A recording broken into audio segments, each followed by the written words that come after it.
বৈরী আবহাওয়ায় মাছ ধরতে না পেরে আর্থিক লোকসানে পড়েছেন পাথরঘাটা বিএফডিসি ঘাটের হাজারো জেলেরা। এ বিষয়ে আরও জানাতে বরগুনার নদীবন্দর থেকে যুক্ত আছেন সহকর্মী সুজন আকন। সুজন, প্রশাসনের পক্ষ থেকে জেলেদের কোনো সহায়তা দেওয়া হয়েছে কিনা আর সার্বিক পরিস্থিতি কেমন দেখছেন জানাবেন।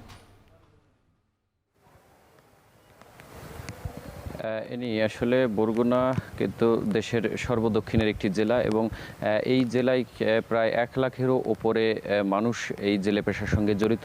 বিশেষ করে সামুদ্রিক যেসব জেলেরা মাছ শিকার করে তারা কিন্তু বেশ বেকায়দায় পড়েছে এই বৈরী আবহাওয়ার কারণে। আমরা দেখতে পেয়েছি দেশের দ্বিতীয় বৃহত্তম মৎস্য অবতরণ কেন্দ্র পাথরঘাটা বিএফডিসি ঘাটে কিন্তু হাজার হাজার ট্রলার কিন্তু আশ্রয় নিয়েছে।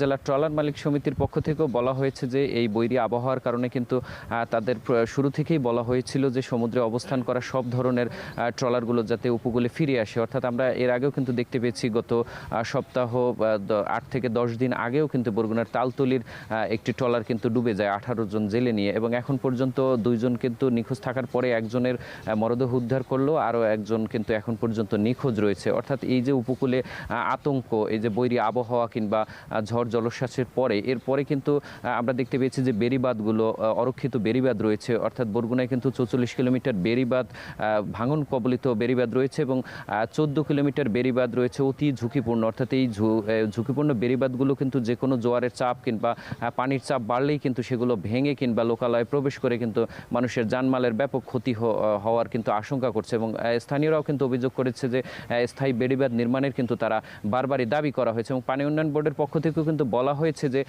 এই বেড়িবাঁধগুলো যেসব ঝুঁকিপূর্ণ বেড়িবাঁধ রয়েছে সেগুলো নির্মাণের জন্য কিন্তু 2টি প্রকল্প ইতিমধ্যেই কাজ চলছে, সেগুলো পাশ করলে কিন্তু তারা এই বেড়িবাঁধগুলো নির্মাণ করতে পারবে। অন্যদিকে কিন্তু জেলেদের যে একটি আশঙ্কার বিষয়, অর্থাৎ এই পুরো জেলাটির কিন্তু একটি অর্থনীতির বড় একটি মেরুদণ্ড বলা যায় যে এই জেলে কিংবা মৎস্য শিকারের সঙ্গে জড়িত।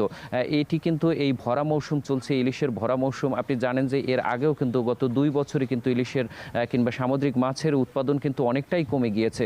আমরা দেখতে পেয়েছি বরগুনার দ্বিতীয় মৎস্য অবতরণ কেন্দ্র, দেশের দ্বিতীয় মৎস্য অবতরণ কেন্দ্র পাথরঘাটা বিএফডিসি ঘাটেও কিন্তু যে রাজস্ব আহরণ সেটিও কিন্তু আমরা অনেকটাই কমতে দেখেছি। 2024-25 অর্থ বছরে যেখানে 2 কোটি টাকার উপরে রাজস্ব আদায় হয়েছিল, সেটি পরের বছর অর্থাৎ 25-26 অর্থ বছরে কিন্তু সেই রাজস্ব কমে গিয়ে কিন্তু 1 কোটি 44 লাখ টাকার রাজস্ব আহরণ হয়েছে। অর্থাৎ 50 লাখ টাকার কিন্তু রাজস্ব কমে গিয়েছে। সব মিলে কিন্তু এই ভরা মৌসুমে জেলেরা ইলিশ শিকার করতে না পেরে কিন্তু তারা আর্থিকভাবে লোকসানের মধ্যে পড়েছে এবং সরকারিভাবেও কিন্তু এই সময়টায় তারা কোনো সহযোগিতা পাচ্ছে না, এমনটাই অভিযোগ করেছে জেলেরা। এই ছিল আমার কাছে বরগুনা থেকে সবশেষ। বরগুনার আবহাওয়া পরিস্থিতি নিয়ে জানাচ্ছিলেন সহকর্মী সুজন আকন।